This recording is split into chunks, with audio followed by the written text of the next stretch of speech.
Equation of line ಕಂಡುಹಿಡಿಬೇಕು ನಾವು. ನಮ್ಗೇನು ಕೊಟ್ಟಿರ್ತಾರಪ್ಪ ಅಂತ ಹೇಳಿದ್ರೆ, a point the line is passing through and the direction.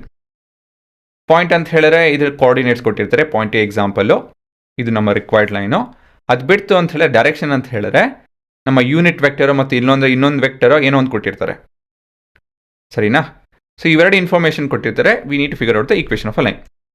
ಹೇಗೆ ಅದು ಮಾಡೋದು ಅಂತ ಹೇಳಿದ್ರೆ, ಇಲ್ಲಿ ಅನಿಮೇಷನ್ ನೋಡಿ, ಇದು ಪುಟ್ಟದಾಗೆ. ಸೊ ನಮ್ಮ ಹತ್ರ ಇಲ್ಲಿ 2 ಪಾಯಿಂಟ್ ಇದೆ ಮತ್ತೆ ಒಂದು ಲೈನ್ ಇದೆ. ಅಬ್ಸರ್ವ್ ಮಾಡಿ ಅದನ್ನು. ಸೊ ಈ ಪಾಯಿಂಟಿನ ಒಂದು ಪಾಯಿಂಟು, ಇವೆರಡರಲ್ಲೇ ಒಂದು ಪಾಯಿಂಟ್ ನಮಗೆ ಗೊತ್ತಿರುತ್ತೆ.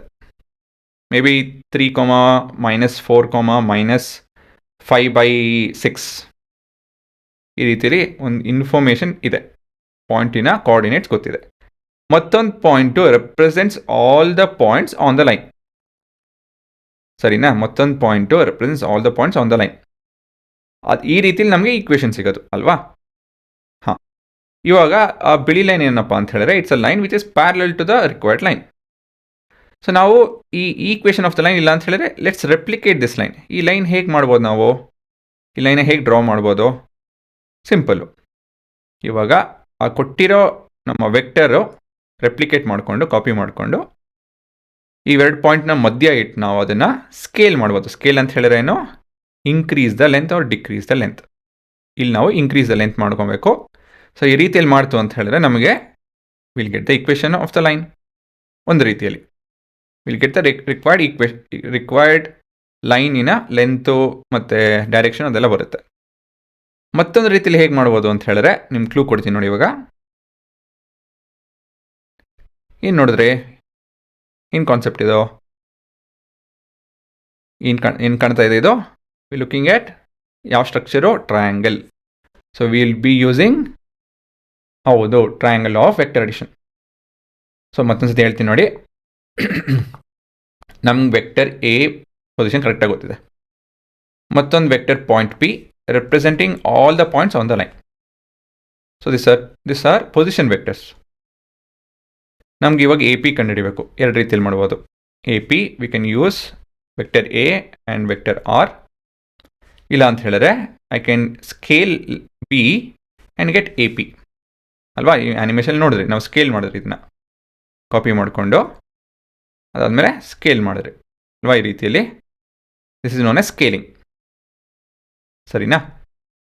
ಸೊ ಇವಾಗ ಇಷ್ಟೆಲ್ಲ ಗೊತ್ತಿತ್ತು ಅಂತ ಹೇಳಿದ್ರೆ ಹೇಗೆ ಕಂಡುಹಿಡಿಬೋದು ನಾವು, ಇಲ್ಲಾಂದರೆ ಹೇಗೆ ರೆಪ್ರೆಸೆಂಟ್ ಮಾಡ್ಬೋದು ಒಂದು ಈಕ್ವೇಷನ್ ಅಂತ ಹೇಳಿ ನೋಡೋಣ. Let A be the position vector of a given point A with respect to the origin.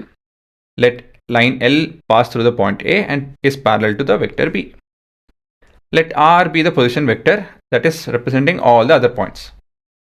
So ನಾವು ಎ ಪಿ ಈ ರೀತಿಯಲ್ಲಿ ಕಂಡುಹಿಡಿಬೋದು by multiplying lambda with vector B. ಅದು ನೋಡಿದೆ, ಸಿಂಪಲ್ ಆ್ಯಂಡ್ ಸ್ಟ್ರೇಟ್ ಫಾರ್ವರ್ಡ್. ನನ್ನ ಡೈರೆಕ್ಷನ್ ಗೊತ್ತಿದೆ.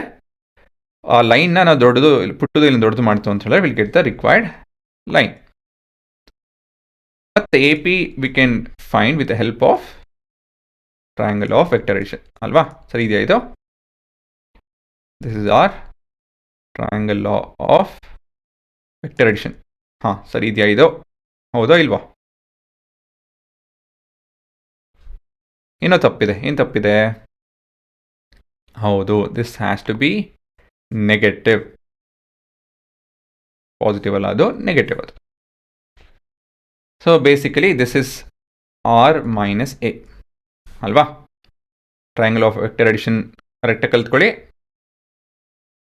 ಎಲ್ಲ ಅಂತ ಹೇಳಿದ್ರೆ ಈ ಟಾಪಿಕ್ಕು ಕಷ್ಟ ಆಗುತ್ತೆ. ಅದೊಂದೇ ಅಂತಲ್ಲ, ವೆಕ್ಟರ್ ಕಾನ್ಸೆಪ್ಟ್ ಎಲ್ಲ ಗೊತ್ತಿರಬೇಕು.